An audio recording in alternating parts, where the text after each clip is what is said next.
Jean Amos Comenius, 16e siècle, 17e siècle, 1592, 1670. Alors, dans les choses à retenir, il fait partie des protestants à l'époque. Il est né du côté de la Hongrie. À 10 ans, son père meurt. À 14 ans, sa mère meurt. Et ses tuteurs le spolient de son héritage. Et donc, à 14 ans, il doit travailler pour gagner sa vie et manger. Il reprend ses études en 1608, où il va à l'école latine. Il a gardé un très mauvais souvenir de ses 3 ans. C'était la pire période de sa vie.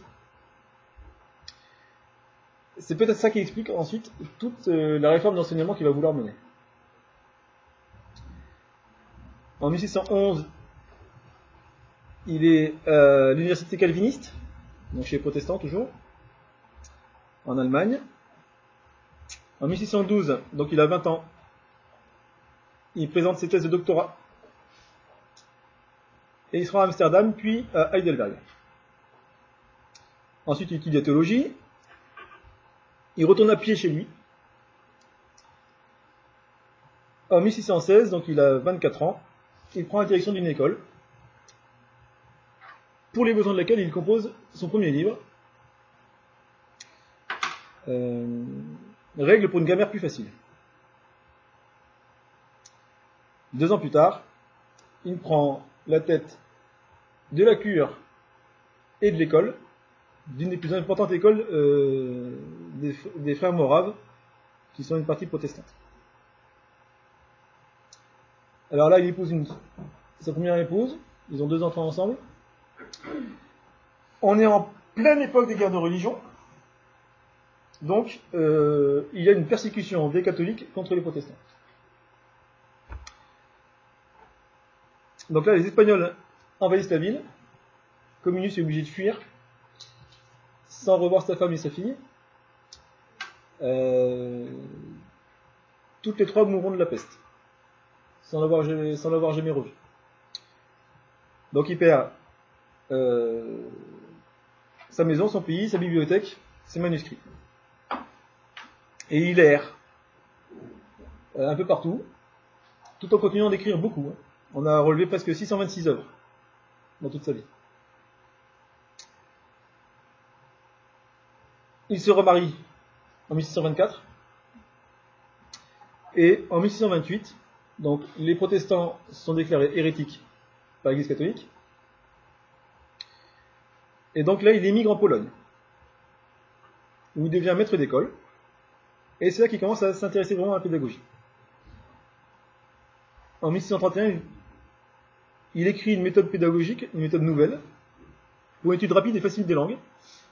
Grosso modo, l'idée, c'est d'avoir un vocabulaire de 1000 mots à retenir assez vite pour avoir une conversation rapide. Il améliorera encore ça après, en ajoutant des images aux mots, pour illustrer. C'est le premier à insister pour que les manuels scolaires soient illustrés. Donc, en 1636, il devient recteur, donc responsable d'une université et des écoles. En 1641, donc, il devient universellement connu dans toute l'Europe. Et le Parlement anglais l'appelle pour qu'il puisse créer un collège des sciences universelles.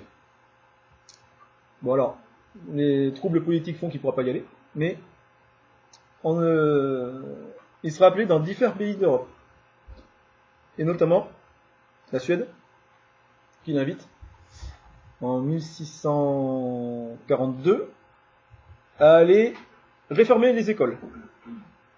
Donc il part 6 ans en Suède, à la demande du gouvernement suédois, pour réformer l'école. Alors, depuis, l'école suédoise est un modèle au plan éducatif.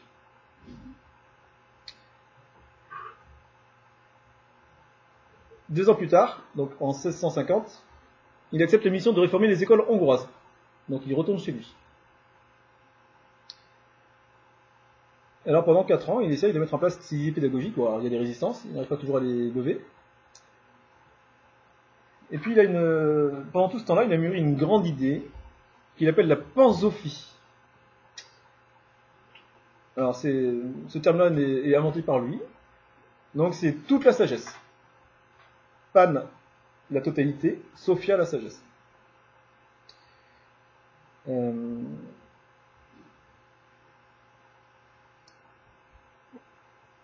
Donc là, il écrit un nouveau livre, L'école pansophique, ou Laboratoire de la sagesse universelle. Il est très axé sur l'universel et sur l'éducation.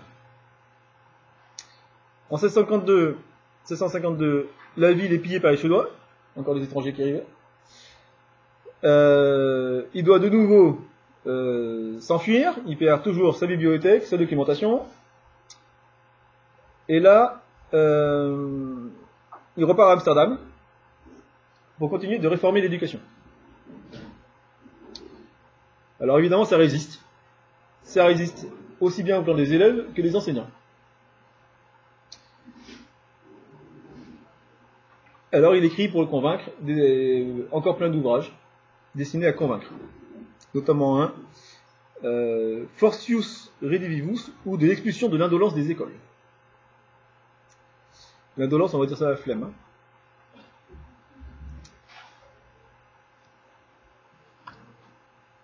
En 1657, il réunit toutes ses œuvres en un seul volume. Voilà. Ça s'appelle Opera Didactica Omnia. L'ensemble de ses œuvres didactiques. Et notamment sa Didactica Magna, qui est le premier ouvrage de didactique. Alors la didactique, contrairement à la pédagogie qui va être... La pédagogie, c'est l'art d'enseigner aux enfants. La didactique, c'est l'art d'enseigner une matière. Il y a une didactique des maths, il y a une didactique du français, il y a une didactique de l'anglais. C'est vraiment par matière, alors que la pédagogie est beaucoup plus générale. Logiquement, il devrait y avoir des influences entre pédagogie et didactique, quand même. Alors, sa pensée pédagogique notamment. D'abord, il insiste beaucoup sur l'importance de l'éducation par l'art, l'éducation artistique. Il juge que l'art doit être rendu accessible à tous. Et donc, la musique doit être enseignée à tous les niveaux scolaires. Et il crée, pour ça, des manuels de musique pour tous les niveaux scolaires. De la maternelle aux étudiants. Ensuite, son idée, c'est vraiment de rendre l'étudiant autonome. L'idée de Comenius pour l'enseignement, c'est que donc il y ait 4 heures d'enseignement par jour, et que dans ces 4 heures, le maître ne fasse un cours magistral que de 1/4 d'heure, toutes les 2 heures. Le reste doit être du travail personnel de l'étudiant, ou de l'élève, parce que ça marche aussi bien pour les maternelles que jusqu'aux étudiants. Donc l'idée, c'est vraiment voilà, que l'élève cherche par lui-même et devienne autonome dans son apprentissage. Alors, il considère que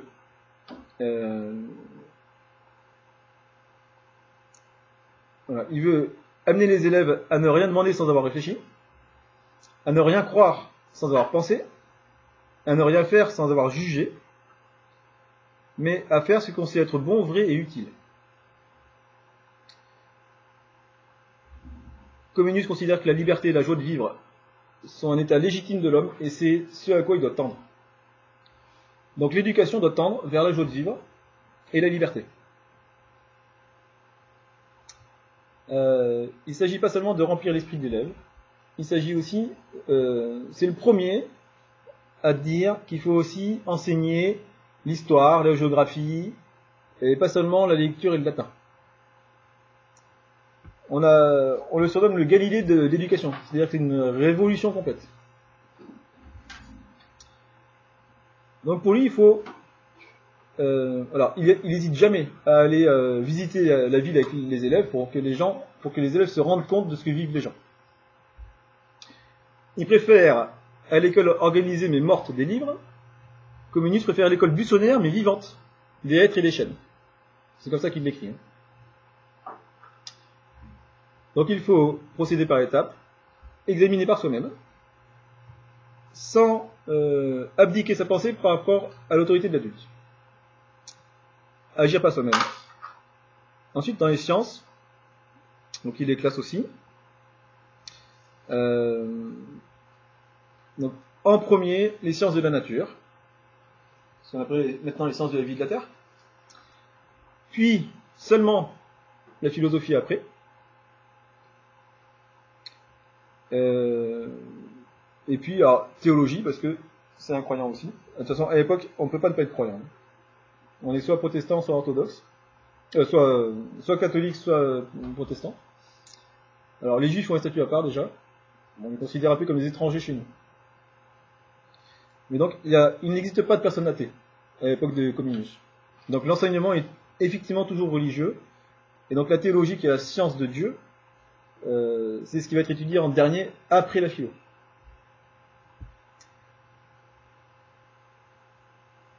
Donc, sur l'école, Comenius juge déjà, à l'époque, les écoles de son temps comme des chambres de torture pour l'intelligence, d'où ne sortaient que des ânes sauvages, des mulets sans frein et dissolus.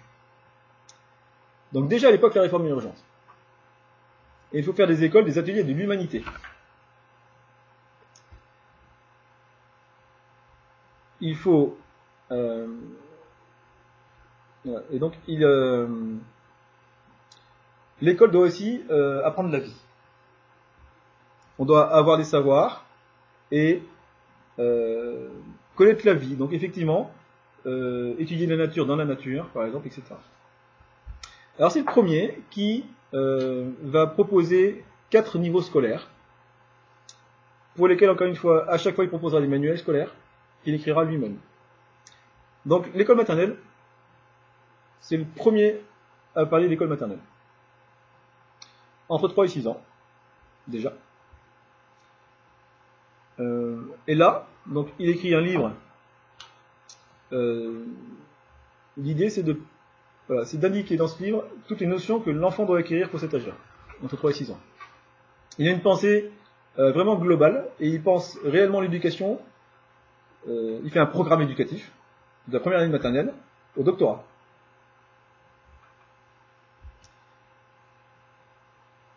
À l'école élémentaire, donc pendant l'enfance, alors, il faut éveiller l'intelligence, apprendre à lire et à écrire, l'arithmétique, l'histoire, cosmographie, géographie, quelques rudiments de sciences économiques et politiques. Histoire d'avoir suffisamment de connaissances pour pouvoir agir politiquement. Ainsi que l'art et la religion, toujours, hein. L'art est partout. Chez Comenius, vraiment, l'éducation à l'art est quelque chose de très important dans sa pensée. Notamment, alors la mécanique et les travaux manuels. Il estime que les enfants doivent être formés aussi aux travaux manuels.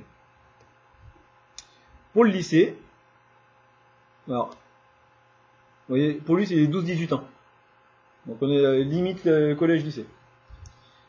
Donc il y a des cours de maths, de grammaire, de physique, de morale, de didactique. Donc la didactique, encore une fois, c'est l'art d'enseigner une matière. Et de rhétorique. Alors là, c'est l'art du discours. Ainsi que l'art et toutes les sciences appliquées. Toutes les sciences exactes doivent être enseignées au lycée. L'élève ne doit pas apprendre pour apprendre, mais pour savoir et devenir capable de remplir un rôle défini dans la vie. Il propose déjà un examen qui fera le tri entre ceux qui pourront poursuivre les études supérieures et ceux qui devront apprendre une profession. Alors, pour la faculté, ou l'académie, c'est pour les 18-25. Donc là, on choisit des gens d'esprit souple, avec des dispositions spéciales, ainsi que d'une assiduité, d'une persévérance et d'une moralité parfaite. C'est pas n'importe qui peut entrer en académie. Les académies ne doivent pas tolérer la présence de faux étudiants qui gaspillent leur temps et leur argent dans l'oisiveté et les plaisirs et donnent aux autres le mauvais exemple. Ça, c'est Comenius. Et donc, ceux qui sont admis à l'académie ne doivent faire que la discipline qu'ils ont choisie. On fait déjà les spécialités directement. En première année de fac, je fais que de la géographie, si je vais faire de la géographie. Avec obligation de voyager, d'aller voir dans les pays étrangers, pendant le temps scolaire, pendant le temps des études, histoire de mieux connaître le monde. Et donc, déjà comme Minus le pense, il faut que l'État donne une aide matérielle pour que les étudiants puissent voyager. Et c'est ce qu'on aura fait après avec le programme européen Erasmus. Et Comenius, c'est aussi le nom d'un programme européen qui permet l'échange entre de la maternelle au lycée. Erasmus, c'est plutôt pour les étudiants, et pour les en dessous, c'est le programme Comenius. Donc, pour Comenius, l'école, quel que soit le niveau d'école, c'est le lieu où se produit l'être humain. C'est là que l'enfant va s'humaniser. Alors, c'est aussi le premier à penser que les filles sont aussi intelligentes que les garçons. Au moins au temps du Moyen-Âge. Comenius affirme que les filles ont les mêmes capacités intellectuelles que les garçons. Et il estime qu'il faut les instruire exactement de la même manière. Le même contenu de connaissance. Alors, de Comenius, toujours, entre guillemets, si quelqu'un vient me dire « Où cela nous mènera-t-il si les femmes elles-mêmes se donnent aux études ?» Et je réponds « Il arrivera ceci, que cette instruction et cette éducation générale, lorsqu'elles se feront selon la bonne méthode, fourniront à chacun ce qui lui est nécessaire pour bien penser et bien agir. » Donc lui, et il dit que les femmes sont douées d'une intelligence agile et fine qui les rend aptes à comprendre la science, comme les hommes, et souvent même mieux que les hommes. Donc dans les écoles que dirigeait Comenius, il y avait des garçons et des filles. Il faut éduquer les sens, et donc on apprend à parler en parlant, à écrire en écrivant, à raisonner en raisonnant. Jusque-là, on pense des portes ouvertes. Mais, quand est-ce que l'école nous apprend à raisonner? En vrai. Eh bien, l'enfant se crée ses capacités de raisonnement à force de se confronter avec un adulte dans un débat. C'est pour ça que les débats avec les adolescents sont très importants. Ça les aide à acquérir leur pensée. Et un adolescent, il peut se contredire 3 fois dans la même discussion, dans la même soirée, juste parce qu'il essaie d'avoir raison. Alors, il cherche pas tant à avoir raison, il cherche à argumenter. Et cette argumentation, c'est quelque chose d'essentiel qui lui servira toute la vie après. Donc, quand un ado se contredit, on ne relève pas la contradiction, ça sert à rien, il est en train de s'exercer à apprendre à avoir des arguments. Donc le but pour lui, c'est d'avoir raison, peu importe. Les arguments peuvent être idiots du point de vue adulte, mais n'empêche que l'exercice auquel l'ado se confronte est important pour lui. Alors pour les élèves en difficulté, eh bien il faut les prendre en charge aussi, et les aider un peu plus. Personne ne doit être exclu des bienfaits de l'éducation. Et on a déjà un universaliste qui pense qu'effectivement l'éducation est pour tout le monde et pour tous les âges, parce qu'il se concentre effectivement sur la maternelle et jusqu'à 25 ans, mais il dit aussi que toute la vie on doit continuer à se former. Alors, au plan scolaire, 8 heures de sommeil, 8 heures pour les soins du corps, les repas, les jeux, et 8 heures pour la classe et l'étude. Pour les écoles élémentaires et maternelles, pas plus de 4 heures par jour, 2 heures le matin consacrées à la culture et à de l'intelligence et de la mémoire, de l'après-midi pour exercices manuels et oraux. Le reste du temps, récréation, exercice physique, domestique et préparation des devoirs. Alors, il estime que tout doit être enseigné, ce qui ne veut pas dire que les élèves doivent tout savoir, mais tout est enseignable. Autant les matières scolaires que l'expérience de la vie. Le maître doit être aussi instruit qu'il le pourra. Il doit être animé du plus noble idéalisme. Il doit gagner la confiance de ses élèves et celle de leurs parents. Sa vie privée doit être un modèle de moralité. Et si le maître arrive effectivement à être, d'une part, à être un exemple de vie et avoir la confiance des enfants et des parents, alors il n'aura aucun problème d'autorité. Son autorité sera naturelle et il n'aura pas de soucis de rébellion, etc. Il faut donner aux élèves le goût des études et de la discipline, et ce n'est pas en employant la férule ou en donnant des punitions qu'on arrive à ce résultat. Les punitions pour Comenius, c'est juste bête. Ça donne pas envie à l'élève de faire mieux. Alors, le statut de l'erreur.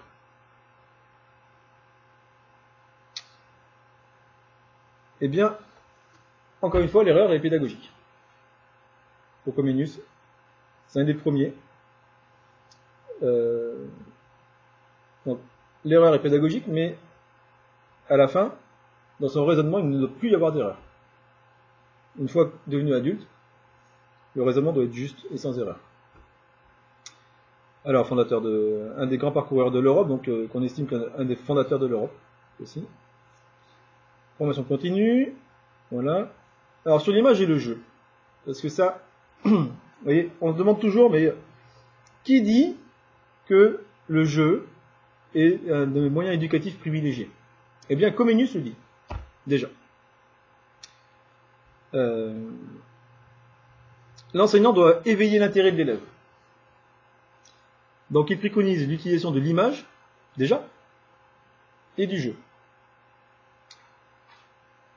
Et notamment les jeux en groupe. Pour lui, il n'existe rien de tel que d'apprendre en s'amusant.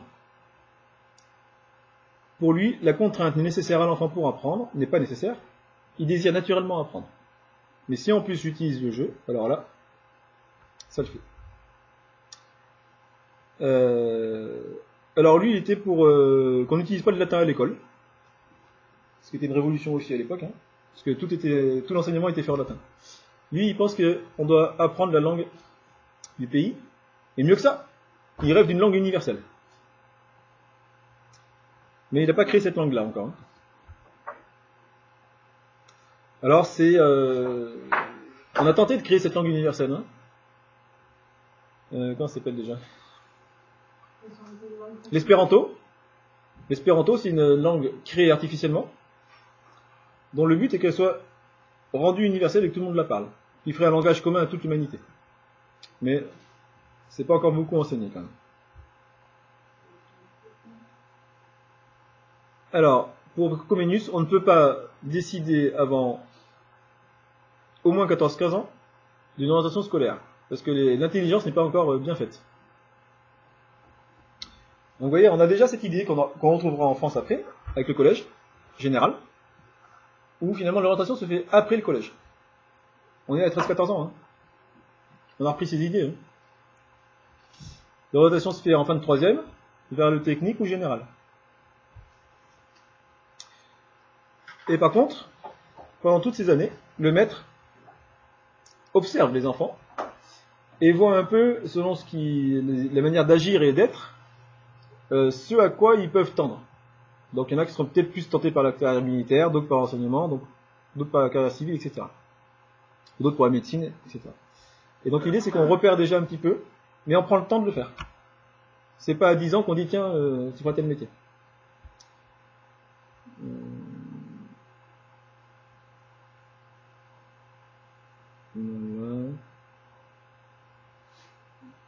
Ouais. Les principaux apports de Comenius sur la pédagogie. Et donc, vous voyez, on a là un des grands penseurs pédagogiques qu'on redécouvrira plus tard, parce qu'en fait, il y a plein d'œuvres qui ont été perdues. Vous voyez, parce qu'il a quand même été, il a dû s'en faire 3 fois. 3 fois il a perdu sa bibliothèque et sa documentation. Et il a quand même pu, à un moment donné de sa vie, tout réécrire. Et tout rééditer.